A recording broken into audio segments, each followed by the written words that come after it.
a secret museum of the esoteric, the private library of shadows, all taking place in a world forged from mystery and caught between logic and myth.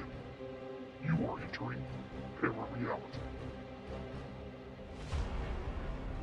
Hello, and welcome to the mysterious world of ParaReality. This is a realm where the blurred lines between what's real and unreal merge together, forming an alternate reality where truth and fiction become indistinguishable. I'm Sandman, and I'm your host. Well, tonight is the finale of my summer series on Alabama haunted locations and urban legends. And man, do I have some creepy urban legends to tell you about tonight. I've been waiting to tell you about these places all summer long, and I'm really excited to get to finish out this summer series. Now, if you'll remember, all the way back in June, on the first part of my series, I started off by telling you about 5 Alabama urban legends of the cryptid and ghost variety. Then in part 2, I told you about some creepy and haunted places that you could visit on a haunted Alabama road trip. Well, tonight, I'm going to be circling back around and kind of pick up where I left off in part 1. I'll be telling you about 5 more Alabama urban legends, but this time, instead of focusing on the creatures or the ghosts of these locations, I'll be focusing on the locations themselves. But to learn where these locations are and what the stories are that inspire them, you'll have to tune in, and find out. Now, normally in this spot, I would have email segment. However, I'm going to forego that this evening because I have a very special announcement to make. I am very proud to announce that the ParaReality podcast is now an official sponsor of Anomicon. Now, what is Anomicon? Well, Anomicon is a free virtual conference that will take place on the 1st and 2nd of September on YouTube. There are over 3 dozen speakers from around the world who will be brought together in a virtual space to present their research, insights, and have discussions on all things anomalous, from UFOs and the paranormal to cryptozoological and supernatural. The world continues to prove it's a mysterious place, and Anomicon attempts to get to the heart of those mysteries one virtual discussion at a time. So make sure you join us in September on Anomicon. You can find out more at anomicon.com. Anomicon is brought to you by Ryan Sprague and the Somewhere in the Skies podcast. And although I'm not going to be presenting at this year's Anomicon, I am very proud to say that ParaReality Podcast is going to be one of the sponsors of this virtual 2-day conference about all things anomalous. So make sure that you go to anomicon.com or check out Ryan Sprague and Somewhere in the Skies, or you can just do a YouTube search for Anomicon. But that's going to be on September 1st and 2nd, exclusively on YouTube. Go to anomicon.com to find out more info all about that virtual 2-day conference. All right, so now that I've made that big announcement, which I'm very proud of, by the way, to be included in on the first annual Anomicon in some shape, form, or fashion, it's a big deal. So even though I'm not presenting, I'm glad to be able to be one of the sponsors for this first ever virtual conference. So let's get right into the show, and let's talk about 5 more Alabama urban legends. But instead of focusing on the actual legend itself, the creature or the ghost or the witch or whatever it may be, this time I'm going to focus on the locations. Now, I've kind of done on this summer series, it's been all about haunted places and urban legends and ghost stories of the great state of Alabama. That's my home state. It's where I was born, where I was raised. Even though I haven't lived there in over 20 years, I still consider Alabama to be my home. And there are so many, many urban legends and haunted locations and ghostly tales that just permeate that state that it's really hard to devote just one podcast episode to it. As a matter of fact, it's hard to devote just 3 podcast episodes to it, which is what I normally do. That's the number of my summer series, is usually 3 episodes. You could easily do an entire season of nothing but haunted Alabama locations and stuff like that. And I know that there are podcasts out there that focus on legends and hauntings and stuff that go from state to state, but it would be very interesting to get a podcast going that did nothing but seasons on entire states. Now that's 50 seasons, so that's a long time. But yeah, you could easily devote one entire season to just all of the weird and creepy places that there are in Alabama and all the urban legends and ghosts and hauntings, because there's quite a bit. However, we're just going to focus tonight on these 5 final Alabama urban legend locations. And I'm going to start off by telling you about the Bear Creek Swamp in Prattville, Alabama. So the Bear Creek Swamp is located just outside of Montgomery in Prattville, Alabama, and it's perhaps one of the oldest untouched parts of the great state of Alabama. The Alabama Indians, who lived in Autauga County, are among the oldest tribes in Alabama. And, of course, that's where we're named after, is the Alabama Indians. The Alabama settled in the area, eons ago. Long time ago they've been there. And legends from these native people here speak of the strange creatures that lived in the swamp and of the spirits that haunt it. Over the years, more unusual sightings from the location have been compiled and made into a proverbial paranormal smorgasbord. Strange lights that are said to be the spirits of elementals in the forest are the most common report. There are also mysterious, loud, unexplained booms that have been heard, but other eyewitnesses say that there's also a shrieking woman in white that roams around the swamp, and she is looking for her lost child. Now, the legend says that if you park your car in the depths of the swamp and stand outside and announce that you have this woman's child, she will appear and mercilessly pursue you. Now, I don't know how or why you would drive your car into the depths of the swamp. Maybe there's a road or something that they're talking about, but I don't see how you could get a car into the depths of the swamp. Even if you're got a 4-wheel drive monster truck or something like that, it just seems like it would be hard to get it into the depths of the swamp unless there's some sort of road or something. So maybe there's a road or something. I admittedly have never been there, but I would love to go to see this for myself. There's, in addition to the woman in white, there's another legend that says that someone, or maybe even a group of people, made off with the child of this woman. And it's unknown if the child was a boy or a girl.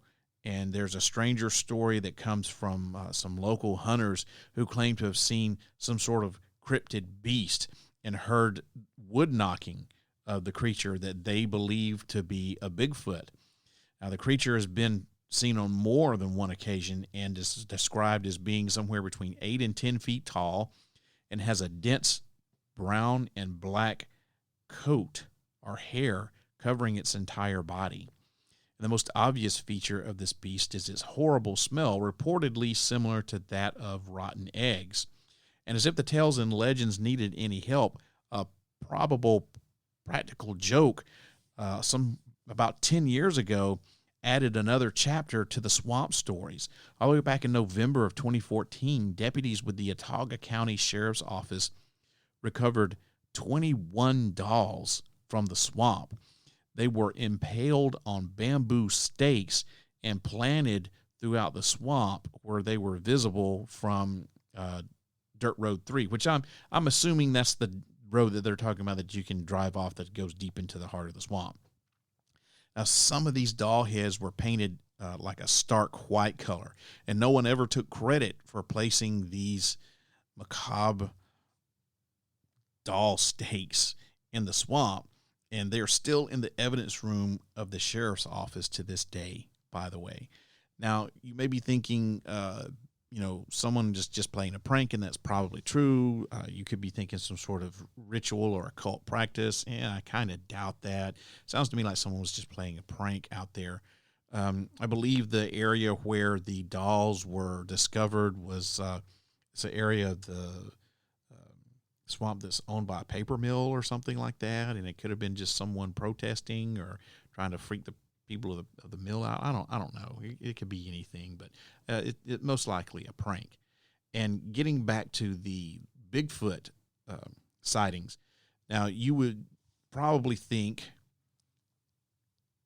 since Bigfoot is a hairy hominid covered in hair, you should probably think to yourself, oh God, what was he doing in southeast Alabama, in the swamps?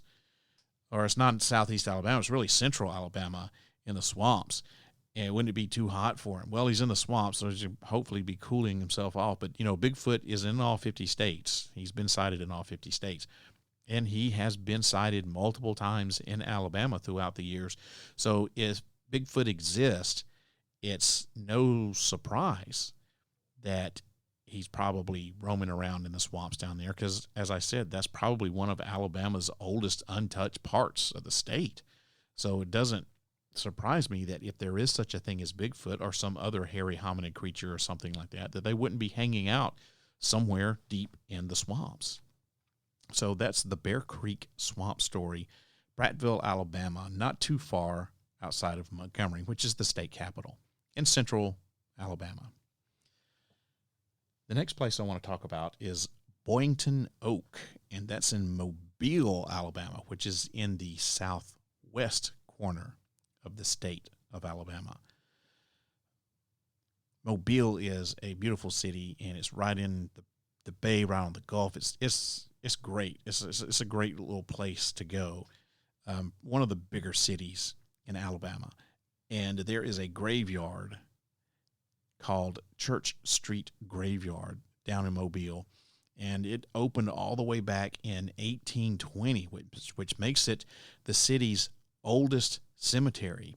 Now, it covers approximately 4 acres. This historic cemetery is the final resting place of several notable figures like Don Miguel Lizava, a Spanish government official, General Edmund Gaines. He was a hero of the War of 1812. And an award-winning author, screenwriter, poet, actor by the name of Eugene Walter is also buried there. In 1836, Mobile's Magnolia Cemetery was established, which ultimately led to the 1898 closure of the Church Street Graveyard. Today, Church Street Graveyard is best known for the live oak tree that's growing just outside its wall. However, this isn't just any old oak tree. It's a haunted oak tree, and it's got a story behind it that is fascinating and most certainly will chill you down to the bone. So as the story goes, there was a man by the name of Charles R.S. Boynton who came to Mobile from Connecticut in 1833. Charles Boynton was a young printer, vagabond, and gambler in his late teens who arrived in Mobile seeking prosperity during the cotton boom of the 1830s.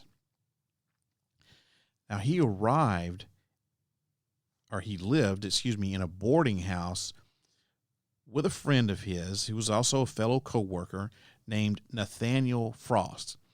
And the two of these guys wanted to ingratiate themselves into the higher society of Alabama. So the two of them went to dances and balls trying to fit in with the high society of 1830s Mobile. And one evening, Boyington met a woman named Rose de Fleur, and those two kids quickly fell in love. Rose came from a wealthy family, and her father, as you can probably guess, didn't approve of her daughter courting a poor man who worked for the Mobile Chronicle, which was the newspaper of the time. Now, Boyington would write her poetry every day, and he would sit at his desk at the Chronicle and just think about her all the time, and just did this so much that he was not doing his actual job, and he got fired. So because of this, he had more time on his hands, which meant more time that he could spend with Rose. So the two of them basically became inseparable. Now, in the meantime, remember that friend, Nathaniel Frost, that Boyington lived with? Well, in the meantime, Boyington would take care of his friend, Nathaniel Frost, because Frost was suffering through a bout of tuberculosis. So, in return, Frost would help Boyington with his rent. Now, on the afternoon of May the 10th, 1834, Boyington and Frost went for a walk, as they were prone to do. People reportedly saw them together near the Church Street graveyard at some point in time. Now, when Boyington returned to his house around 3:30 in the afternoon, he was alone, and Frost was nowhere to be found. There were a few people that asked him where Frost was, and his reply was, "Somewhere. I'm in a hurry. I cannot wait for him." Boyington apparently was on his way to the River Wars. So he made a stop at a general store and bought a pair of pistols, a dagger, and a few other items. And at 8 o'clock p.m., he boarded the James Monroe, which was bound for Montgomery. As the sun came up the next morning, several of the local people awakened to find the body of his friend Nathaniel Frost hanging from a tree.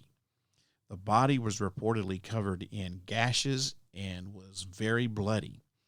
Now, the papers declared, of course, that he was murdered, and the mayor of Mobile offered a $250 reward for the capture of the killer, which was quite a lot of money back in those days. Remember, we're talking about the 1830s.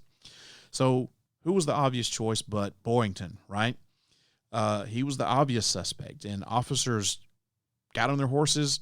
They raced on horseback to catch the steamship on the Alabama River, and they found him in a ladies' room studying the hand of a man playing cards. What these guys were doing in the ladies' room, I don't know, and it's even more weird to be in the ladies' room holding another dude's hand. Really, really weird. So they found him in a ladies' room studying the hand of a man who was playing cards, and they arrested him for murder. Boyington was brought back to Mobile and taken to the jail, and a quick and speedy trial took place, and of course Boyington was found guilty of the murder of Nathaniel Frost and was sentenced to death. His execution was going to be the same as Frost, hanging from a tree. And on the day of his execution, Boyington declared from the gallows, "I am innocent. I am innocent. But what can I do? When I am buried, an oak tree with 100 roots will grow out of my grave to prove my innocence." And of course, he was hanged until dead, and then he was buried off Bayou Avenue in downtown Mobile, where today, as he promised, the Boyington Oak is still standing. The oak grew where he was buried, and it's still there today. And the story of the Boyington Oak continues to be one of Alabama's most haunted tales, which just so happens to be featured in Caitlin Tucker Wyndham's Jeffrey's latest 13 More Alabama Ghosts. Now, if you don't know about Catherine Tucker Wyndham and her book, you are, and especially if you're living in Alabama, you have been living under a rock. There was a book that was written, and I'm going to have to do a quick search to find out exactly when this book was written. Let me, while I'm talking to you about it, I will do a quick Google search here. I can spell. I can't type and talk.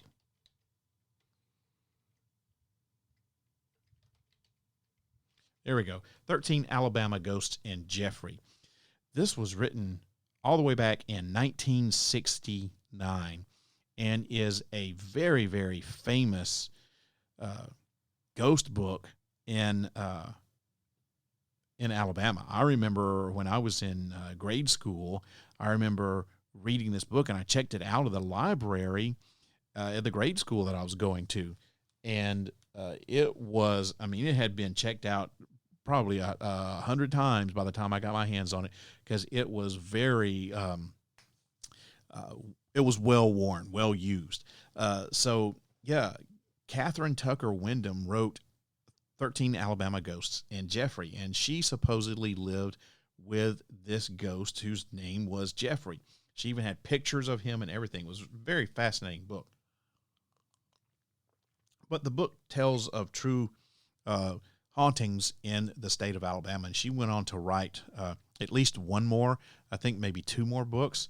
But if you've never heard of 13 Alabama Ghosts and Jeffrey, you really need to read that book, especially if you live in the great state of Alabama.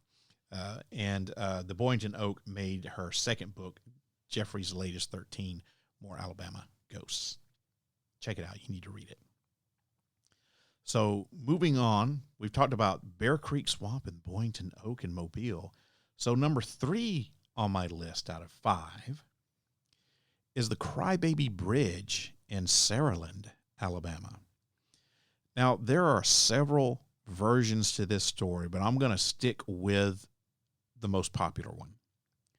As this legend has it, there was a young woman who escaped from nearby Oak Grove Plantation with her baby in tow, and she was being pursued by soldiers.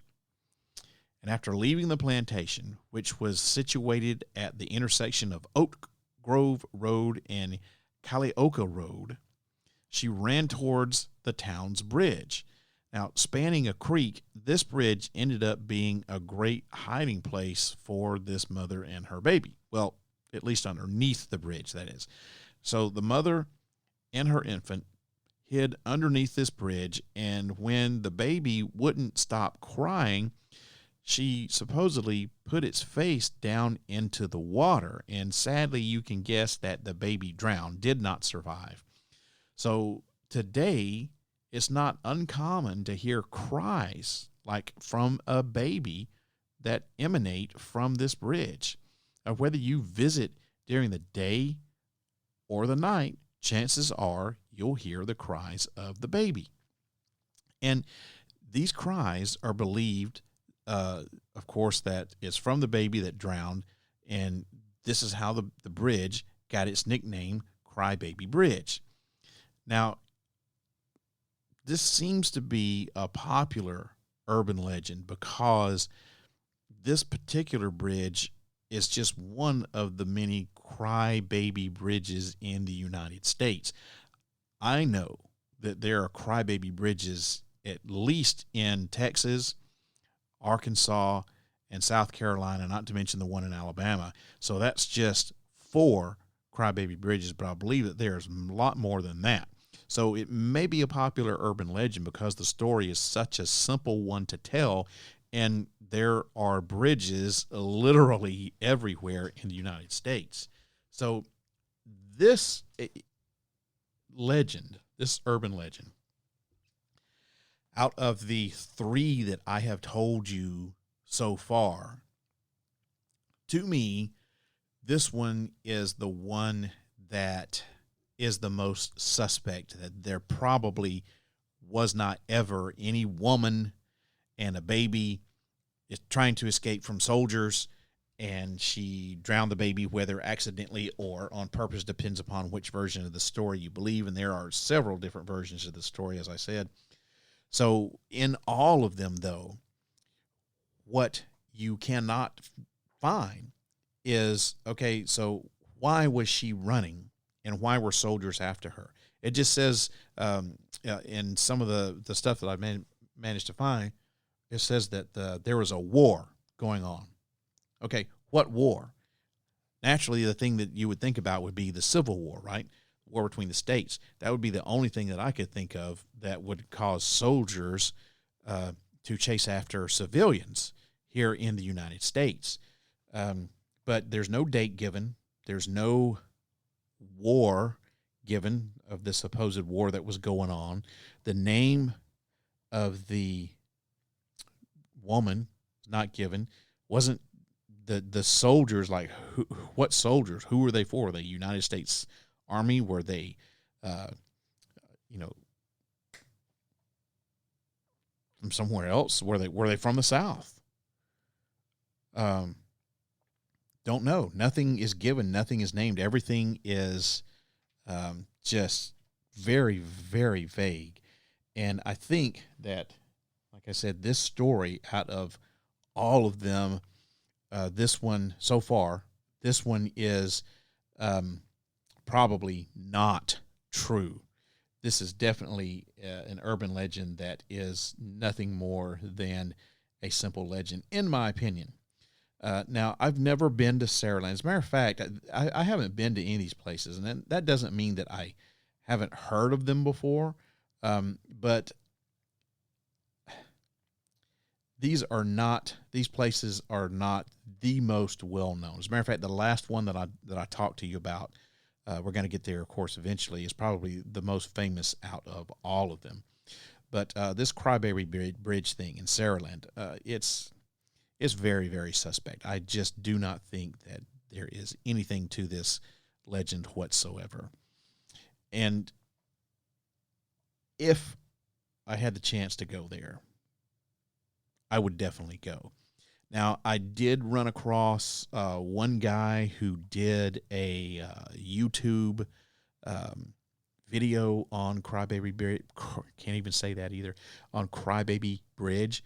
And he could not bring himself to, I can't remember what the name of this guy was. I didn't obviously write it down or anything like that because it was just a very, very brief video. But he couldn't bring himself to even drive across the bridge. He was so freaked out. But he did go, he went during the day, and he also went back at night and could not bring himself to get get his car onto the bridge. He wouldn't even step foot on the bridge because he was so freaked out. And if you know anything about Alabama, especially the rural places where Saraland apparently is a very rural spot, it is creepy as hell out there at night, and there's no street lights. There's no signs of civilization. There's no other cars. I mean, the only thing that lets you know that there's civilization somewhere is that you're on a paved road, So you're either coming from one city and going to the other or something, So this guy was just freaked out and could not even, he didn't even drive across it in his car. And he was standing outside of it outside of his car at one point and couldn't even bring himself to even step foot onto the bridge itself. He was so freaked out. But coming from someone who grew up in Southeast Alabama, and I didn't grow up in a rural area, but there are plenty of rural areas around. I hop, skip, and a jump from my hometown where rural areas out the ass. And I spent many a night in rural areas, and let me tell you, it's creepy. And I understand him getting freaked out, but to me, an old Alabama boy, seeing what he saw, which was just a bridge out in the middle of nowhere in the dark, that was nothing. Nothing to be scared at. And, of course, he didn't catch no cries or anything like that were heard while he was there. So, once again, Crybaby Bridge, I'm going to vote that as being nothing more than an urban legend. And the other two, the Boyington Oak, I got to think that there's something to that. Now, it could be that somebody snuck through. Probably that's most likely is that somebody snuck back to that guy's grave and planted an oak seed, an acorn or something, and the tree is growing out of that. That's probably the most likely scenario, but that's definitely a real thing because you can go down there and see it. And the Bear Creek Swamp, the legend of the woman in white and her child, God, there are legends of women in white all over the place, right? It seems like there's always a woman in white legend somewhere in some state. I don't think that there's anything to that. I do believe that people do see unexplained lights because you see those all the time in swamps. I think that they hear unexplained noises, and I definitely think that there could be a cryptid creature running around there somewhere. So 50-50 on Bear Creek. No to the woman in white, but yes to everything else. Boynton Oak, yes, there's something to that, definitely for sure. Crybaby Bridge, nothing but made-up junk on Crybaby Bridge. Now, speaking of bridges, we're going to stick to bridges here for number 4. So we've talked about Bear Creek Swamp, Boynton in Prattville, Boynton Oak in Mobile, Crybaby Bridge in Saraland, and now we're sticking with another bridge, Hell's Gate Bridge in Oxford, Alabama. There are many haunted locations throughout Alabama, as I have said, and several of these are bridges.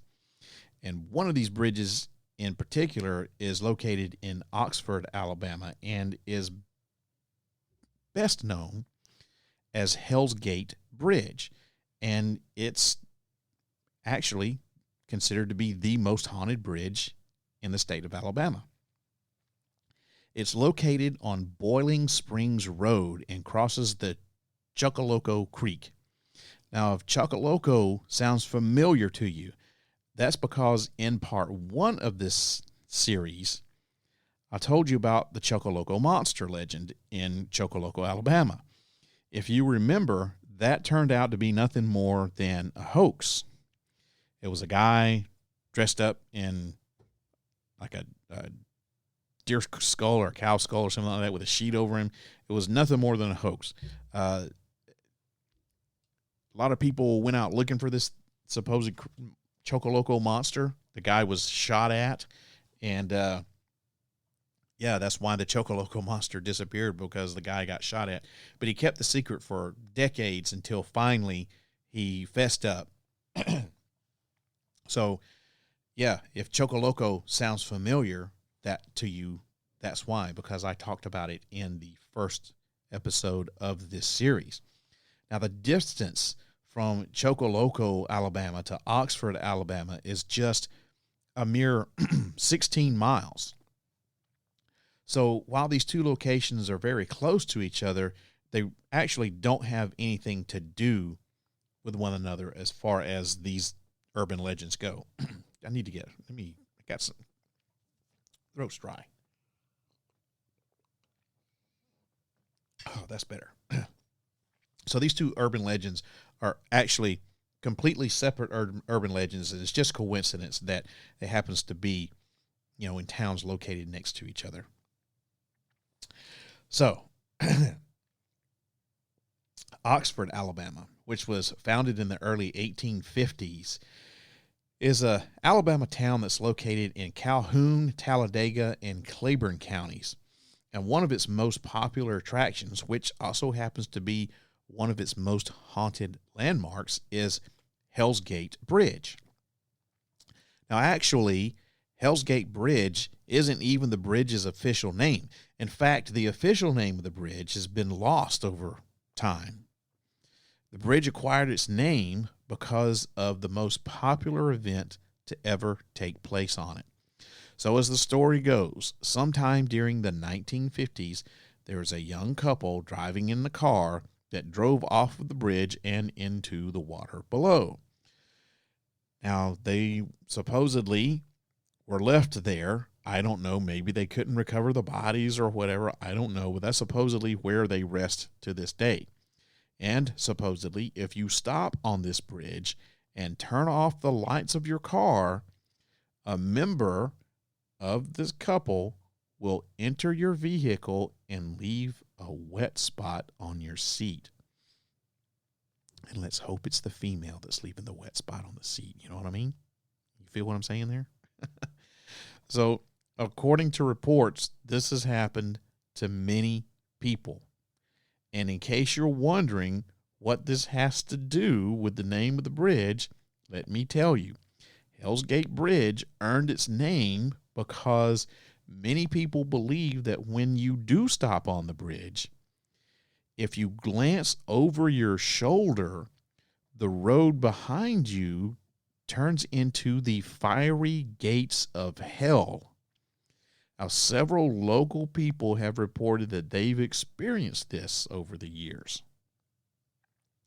Now, in late 2005, early 2006, Hell's Gate Bridge was officially closed to traffic.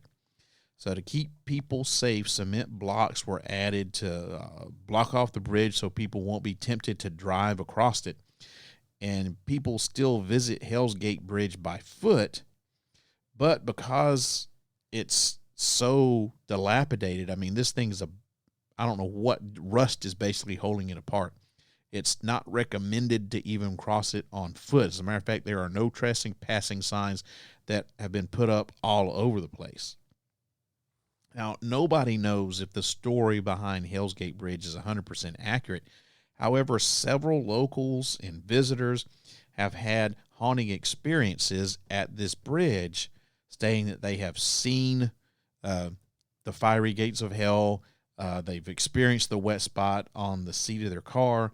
And when the ghost of the couple, whether it's the man, the woman, or both of them, whenever they visit you, you won't know that they're there. They won't make themselves known. You won't see them, hear them, feel them, anything else.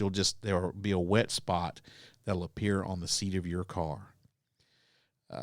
In 2007, the Oxford Paranormal Society, they investigated Hell's Gate Bridge, and they did not find any evidence of paranormal activity whatsoever. So with that being said, what about the locals who claim that they've had several ghostly encounters at this most haunted bridge in Alabama? Was what they experienced true, or was it a figment of their imagination? And to take this one step further, if you combine the two stories, and I don't know that anyone else has done this. I'm not saying that I'm the first, but I could be, because in all of my research about Hell's Gate Bridge, I never ran across anyone proposing this theory. So what if the two events on Hell's Gate Bridge are really one event? So you have the couple that was driving their car and they drove off the bridge. Can't find anywhere in anything that I've researched that says who they were, number one. Number two, why they drove off the bridge. So what if the reason that they drove off the bridge was they went there, maybe they parked, maybe they were getting a little sooky time on or something like that, and one of them glanced over behind them and saw that the scene behind their car was the fiery gates of hell, and it scared the shit out of them, and they cranked the car up somehow, floored it, and was trying to get away and drove off the bridge by accident. What if those two events are combined? To me, that makes more sense than there being two separate, just non-connected events like this, right? However, if I were to put money on it, if I was a betting man, which I'm not, but if I were to put money on it, I would say that Hell's Gate Bridge falls right in line with Crybaby Bridge, is that it's nothing more than a simple urban legend, and that these things have been made up over time for whatever reason. But if there's any story, if it is true, if there's any story that makes sense, to me, none makes more sense than this couple saw hell literally behind them, got scared, and drove their car off the bridge and died. So that's how Hell's Gate Bridge got its name in Oxford, Alabama. And of course, finally, we got the last one, which is, like I said earlier, probably the most famous out of all of these places that I've talked to you about, which is Old Bryce Hospital in Northport, Alabama. Now, this story can be a little confusing, so let me first tell you a little about the history of Old Bryce Hospital. Plans for the development of Old Bryce Hospital date all the way back to 1852, when Alabama proposed for the construction of a state hospital for the mentally ill. Construction of the hospital began in 1853 in Tuscaloosa and was completed 6 years later in 1859. First known as Alabama State Hospital for the Insane, the state's first mental asylum received its first batch of patients 2 years later in 1861. So you're talking, 9 years from the proposal to the time that the thing gets its first patients. The hospital was largely inspired by the ideas outlined by Dorothea Dix, who was a social reformer who advocated for the establishment of state hospitals for the mentally ill during the early 19th century. The structure of the hospital follows the Kirkbride plan, which was a mental asylum design developed by Thomas Story Kirkbride, which adopted a bat-wing-style floor plan where a series of blocks spread out from the center building. Now, in 1900, the state of Alabama, I got to get something else to drink. I'm so sorry. My throat is so dry today. That's better. Thank you. In 1900, Alabama State Hospital for the Insane was renamed to Bryce Hospital to recognize the contributions of the hospital's first superintendent, Peter Bryce. Okay, so you following me so far? 1852, state of Alabama proposed that we need to build a hospital for the mentally ill. 9 years later, bam, you're getting your first patients in this hospital, and it's known as the Alabama State Hospital for the Insane. You fast forward to 1900, and this Alabama State Hospital for the Insane is renamed to Bryce Hospital after the hospital's first superintendent, Peter Bryce. So Bryce was known to be a huge advocate for the humane treatment of patients as well as the pursuit of scientific treatments for the mentally ill. And during his tenure, restraint devices like shackles and straitjackets were largely discouraged. In other words, he were treating mentally ill patients like they were real people and not like they were objects, which is a big thing. Patients were also encouraged to take up productive work like farming, sewing, maintenance work, stuff like that. But unfortunately, a surge in the number of patients in Bryce Hospital during the 20th century left the staff, overwhelmed, understaffed, and just anguishing there, in this place where they had all of these patients to take care of. And standards of care, of course, you can guess what happened there. They fell off the radar as the employees of the hospital were forced to take care for 3 and up to 4 times the usual number of patients that this place was supposed to handle. And back then, Alabama was ranked 50th out of 50 states in the expenditure for the care of people with mental illness in public institutions. In other words, it was last. It was estimated that only 50 cents, that's right, 50 cents was budgeted towards the care of each patient per day. That is crazy, stupid numbers. That is, even back then, that was nothing. 50 cents a day for each patient.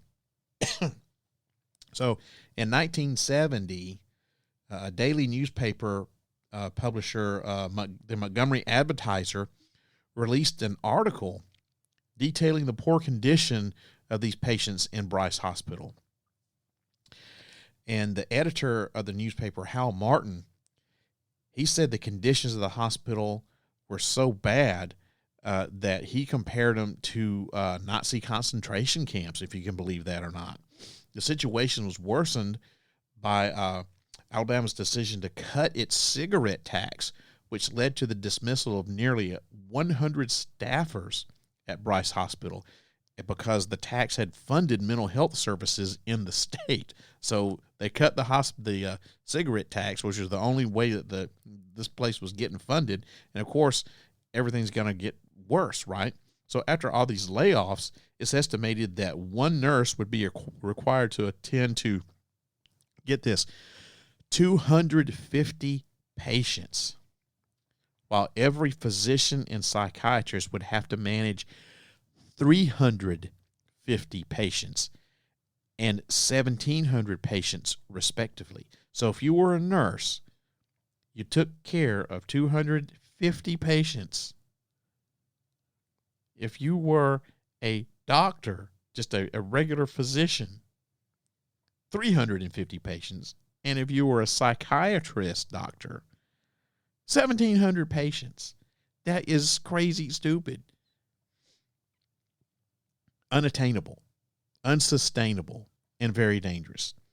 And it eventually led to the Wyatt versus Strickney lawsuit in 1971, with a 15-year-old patient named Ricky Wyatt as the plaintiff and Alabama Department of Mental Health and its commissioner, Stonewall Stickney, as the defendant. Now get this, the case did not conclude until 2003, started in 1971 and concluded in 2003. That's over 30 years that it took to settle this case. And the case, when it concluded, established the Wyatt standards, which is a set of basic requirements that's to be provided to every patient. And it includes things like a humane psychological and physical environment, qualified staffs in numbers sufficient to administer adequate treatment, not one nurse for 250 patients, and individual treatment plans. Now, this went into the 21st century, so these things weren't guaranteed as a patient in the state of Alabama, in a mental institution. These three things weren't guaranteed you until the 21st century, just a mere 20 years ago. It took longer to get these things established than what they have actually been in place. And you would think that that would be something that would be a no-brainer, right? That patients should have individualized treatment plans, or that there should be enough staff to take care of these patients. Nope, not a guaranteed thing in the state of Alabama until 2003, which is crazy stupid. So why am I telling you all this? Because this is a paranormal themed podcast, right? Why am I telling you all this? Well, as I said, this is a little confusing here when you start talking about Old Bryce Hospital. So I wanted to tell you a little bit about the history of this place, okay? So now that we've got the history down, and we know that things there were not good, that patients were not treated well, they weren't treated humanely, the staff was overburdened, and as you can guess, there was probably a lot of abuse that occurred there, whether it's mental, physical, sexual, or a combination of all three at some point in time. So Old Bryce Hospital, or should I say just Bryce Hospital, got a pretty bad reputation. And as you can imagine, man, wouldn't that place be just full of all kind of ghosts and haunted stuff going on? Well, get this. Contrary to popular belief, the Old Bryce Hospital that we were just talking about is not the site of the famous Bryce Hospital, formerly known as the Alabama State Hospital for the Insane. So that was in the University of Alabama. In fact, the Old Bryce Hospital is actually called Jemison Center, or the Alabama State Farm Colony for Negroes. Now, we're in the 21st century, And I don't know if the term Negro is socially acceptable anymore. It's probably not. But that's what the name of this place was, the Alabama State Farm Colony for Negroes. Okay, so you're going, what the what? What? What did you just say? You were talking about Old Bryce Hospital, and now you're talking about State Farm for Negroes? What are you doing? Okay, so as I said, contrary to popular belief, the Old Bryce Hospital is not the site of the famous Bryce Hospital that I was just talking about. The Bryce Hospital, formerly known as the Alabama State Hospital for the Insane, is actually located in the University of Alabama on their campus. In fact, the Old Bryce Hospital's actually, its real name is Jemison Center, or the Alabama State Farm Colony for Negroes. It's located along 5th Street in Northport, and this asylum was built in 1939 on a Southern Plantation Manor house formerly owned by Robert Jemison Jr. and was used solely to house African American patients. Prior to the construction of Jemison Center, African American patients stayed in the lofts of the barn at Bryce Hospital. While the main hospital building has currently been renovated by the University of Alabama, a building known as Jemison Center, or Old Bryce Hospital, still stands abandoned, seemingly lost in time, and it's located 7 miles away from Bryce Hospital. The Old Bryce Hospital was built as a satellite hospital to relieve mounting pressure on the first site. So you're like, what is going on? This is so convoluted. What are you saying? So there's 2 Bryce hospitals, okay?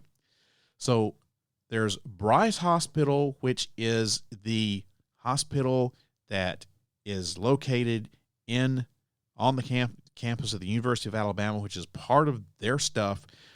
Part of that has been demolished, and they're actually rebuilding it, okay? And to the best of my knowledge, there's also something called a new Bryce Hospital, which is a completely separate location that is an actual hospital, not a mental place. But the quote-unquote haunted Old Bryce Hospital is actually Jemison Center, which is 7 miles away from Bryce Hospital. They just call it Old Bryce Hospital. So there's 3 Bryce hospitals in this area that you've got to be cognizant of, and you got to make sure you're going to the right one, right? So the one that is considered to be the haunted one, the abandoned one, the one that is falling apart, that no one is in, is known as Old Bryce Hospital, but its real name is Jemison Center. And it was built as a satellite hospital to relieve pressure on the first site. So today, local explorers and thrill seekers exploring this abandoned building have reported numerous paranormal activities, including inexplicable screams and running footsteps, stuff like that. People have also reported feeling cold spots in certain areas of the building where deaths have reportedly occurred. There's also dark shadows that have been spotted dashing across the decaying halls, seemingly by mischievous spirits of patients who've never left the building. Supposedly, some people have even seen the tail of a doctor's coat traveling through the halls. And some have also heard the laughter of children in the former children's ward located in a corner of the property. So, yeah, these mental places saw children as well. And some have heard these, what appears to be children's laughter coming from this very small children's ward at the hospital. And people have also noted feeling sick just by entering the building. So they've heard voices, they've had their hair pulled. Others have also said that they have smelled fresh new bandages from certain rooms, and even hearing piano music. Now, I've been around medical stuff a long time, which is probably That's what I do for my day job, right?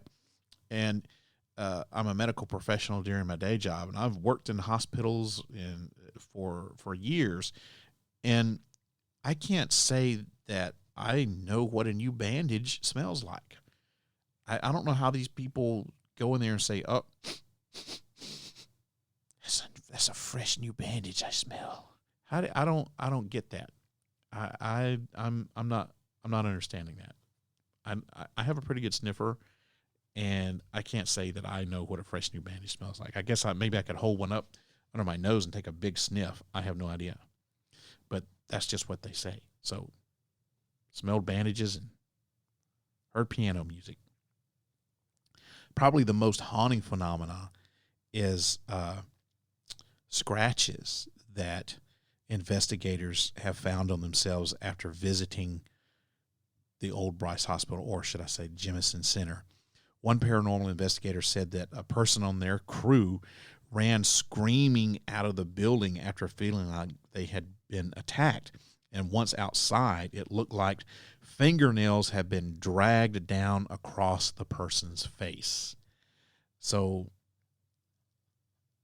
there's my tale for Old Bryce Hospital, which is really Jemison Center, which is the haunted part of Old Bryce Hospital.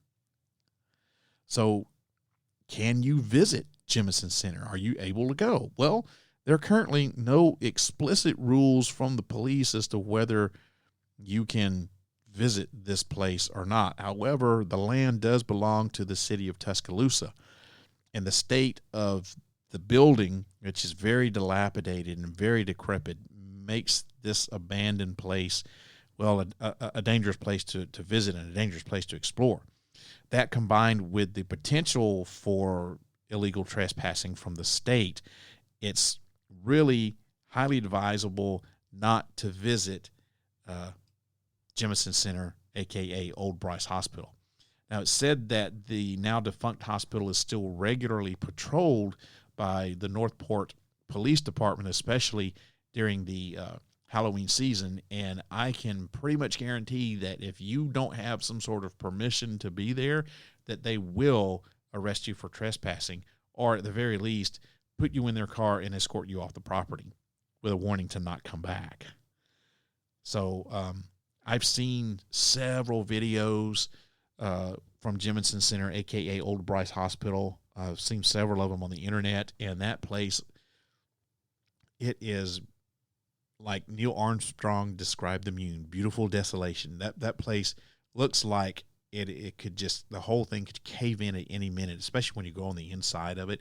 It's very creepy, very decrepit, very dilapidated, but yet beautiful at the same time. And if you're into stuff like that, an urban explorer, or even a paranormal investigator, it makes you want to go there even more whenever you see that place. Man, it's really, really creepy. But I would not recommend doing so. And if you are going to do it, you better get permission from somebody. I don't know who, but you better get permission from somebody. So should I say, the legends of Old Bryce Hospital or Jemison Center true? I would have to say I would probably believe so. Yes, just considering all things that I told you about the history of Old Bryce Hospital and about how they had to build Jemison Center as a relief hospital for the main hospital, and that there was one nurse for every 250 patients. Yeah, that place is probably haunted. I wouldn't doubt it a bit. So I highly believe that the urban legends about Old Bryce Hospital or Jemison Center is absolutely 100% true. So that's it.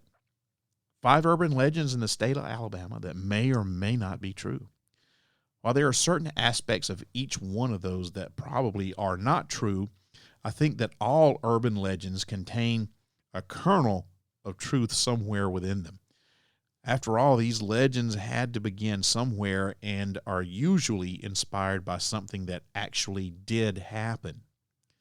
It's just that their stories get embellished throughout the years and oftentimes change here and there to, quote unquote, teach a lesson, usually to children. So what do you think? is there anything to any of tonight's urban legends, or are they just that? Legends. Stories made up to scare people. Stories made up to teach lessons. Let me know what your thoughts are by sending me an email, sandman@ParaReality.com, or you can call in to the Secret Bunker at 615-692-1170 and leaving a message. I'd love to know your thoughts on tonight's list of creepy places. As I said, that about does it for tonight. Thank you for listening, everybody. But before I go out, I want to do one more thing here. Listen to this. If you'd like to leave a comment about tonight's episode of ParaReality, have an idea for a topic you'd like me to cover, or a story you'd like to tell, send me an email, sandman@ParaReality.com, or call the Secret Bunker at 615-692-1170 and leave me a message. Don't forget that by leaving me your message, you're giving me permission to play your comment back on the podcast. Also, don't forget to follow ParaReality on social media. You can find the podcast on Facebook by looking for sandman.parareality, or you can also follow me on Twitter and Instagram under the username @ParaRealRadio. You can also find ParaReality on YouTube under the username ParaReality1, and that's ParaReality with the number 1 out behind it. ParaReality.com is the home of the podcast on the web, and it's also where you can find paranormal news from all around the world in the Paranews section. And you can listen to past episodes in the archives section, all for the price of absolutely nothing. If you'd like to support the podcast, you can buy yourself some swag in the official ParaReality shop while you're there. You can also support the podcast for free by leaving me a 3-star or better review on whatever podcast app you're listening on. Your reviews help the podcast to grow and reach even more people, and I would appreciate it very much. I'd love to hear from you guys, so send me those emails. Thank you. I hope that you enjoyed tonight's episode of ParaReality. The next episode is going to drop on August the 18th at 8 o'clock p.m. Central U.S. time. My very special guest will be Dr. Richard Gallagher, who he's a psychiatrist and has participated in an untold number of exorcisms. Demonic possessions is his specialty. So I got a great interview scheduled with Dr. Richard Gallagher. So make sure you tune in, find out on Friday, August 18th at 8 o'clock p.m. Central Time. Everybody, I hope this podcast opens up your mind to new ways of thinking, expands your consciousness, and produces a change in the way you see the world. If you wish to change, you must lift the veil of ignorance that has been cast over your eyes. Only then will you see the true power of the universe. Hope you had a wonderful weekend. Hope you had a wonderful evening. And I'll see you again in a couple of weeks. Good night, everybody. If you wish to change, you must first lift the veil of ignorance that has been cast over your eyes. Only then will you see the true power of the universe.